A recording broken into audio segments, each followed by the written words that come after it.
अजितदादा पवार नावाचा जादूगार हसवत हसवत संबंध महाराष्ट्राला निशब्द करून गेला। मला ते म्हणायचे की रोहित तुझ्या झिपऱ्या वाढल्यात, जरा झिपऱ्या कमी कर।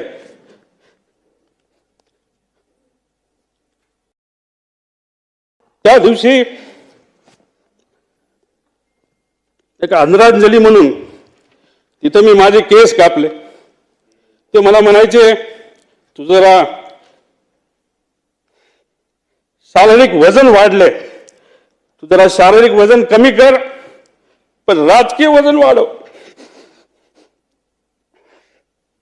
मी नुसतं म्हणायचो हो करतो, पण मी त्यांना शब्द देतो की माझी हेअरस्टाईल मी अशीच ठेवेल, शारीरिक वजन कमी करेल, राजकीय वाढवेल, पण एक गोष्ट मात्र खरी, ते मला म्हणायचे वरचं बटन वरपर्यंत लावत जा, पण काकांना एक सांगायचे 40-50 वर्षानंतर मी जेव्हा तुम्हाला भेटेल तोपर्यंत मी बटन असंच उघडे ठेवणार, त्यावेळेस मात्र तुम्हाला भेटल्यानंतर हे बटन मी त्या ठिकाणी लावेल, कारण शेवटी हे बटन असं ठेवल्यानंतर तुमची आठवण त्या ठिकाणी मला नक्कीच त्या ठिकाणी येईल।